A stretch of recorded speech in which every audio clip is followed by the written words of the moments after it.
आइए त्रिपुरा सुंदरी बाला कवच सुनते हैं। सुनने से पहले गुरुदेव जी का वंदना करते हैं। वंदं गुरु पद पद्म पराग सुरुचि सुवास सरस अनुराग। श्री पार्वत्युवाच देवदेव महादेव शंकर प्राणवल्लभ कवचं श्रोतुमिच्छामि बालाया वद मे प्रभो।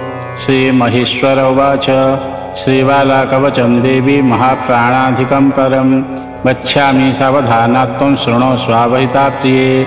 विनियोग अस्य श्रीबाला कवच स्तोत्र महामन्त्रस्य श्रीदक्षिणामूर्ति ऋषिः पंक्तिश्छन्दः।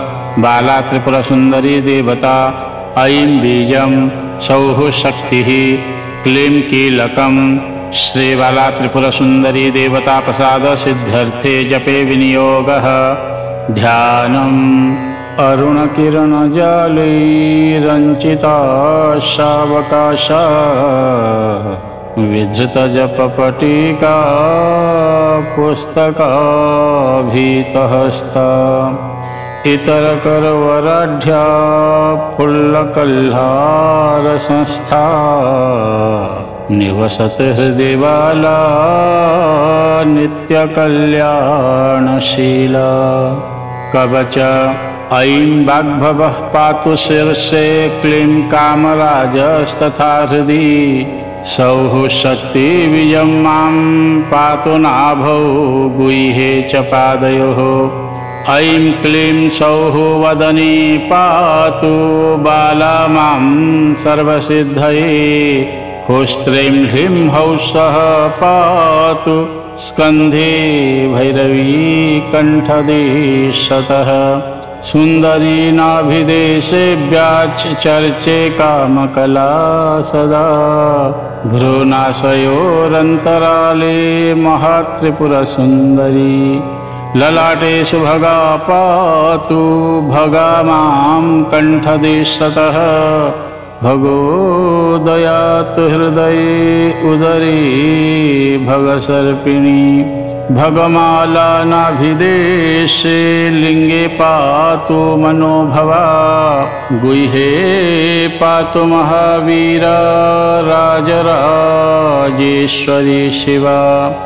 चैतन्यरूपिणी पातु पादयोर्जगदम्बिका। नारायणी सर्वगात्रे सर्वकार्यशुभङ्करी। ब्रह्माणी पातु मां पूर्वे दक्षिणे वैष्णवी तथा। पश्चिमे पातु वाराही ह्युत्तरे तु महेश्वरी। आग्नेय्यां पातु कौमारी महालक्ष्मीश्च नैऋते। वायव्ये पातु चामुण्डा चेन्द्राणी पातु चेशके। जले पातु महामाया पृथिव्यां सर्वमङ्गला। ह्यूस्क्लीं मां सर्वतः पातु सकलह्रीं पातु सन्धिषु। जले स्थले तथा आकाशे दिक्षुराजगृहे तथा। क्षुं क्षिं मां त्वरिता पातु सह्रीं सक्लीं मनोभवा।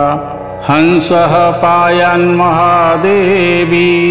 परं निष्कलदेवता। विजया मङ्गलादूती कल्याणी भगमालिनी।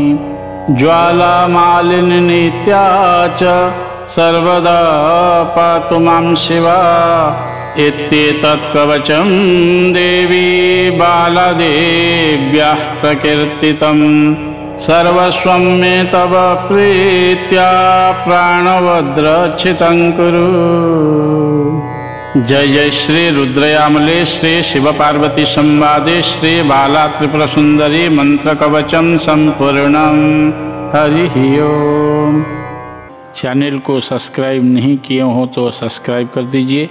बेल आइकन बटन दबाना ना भूलें। वीडियो को लाइक करें। धन्यवाद।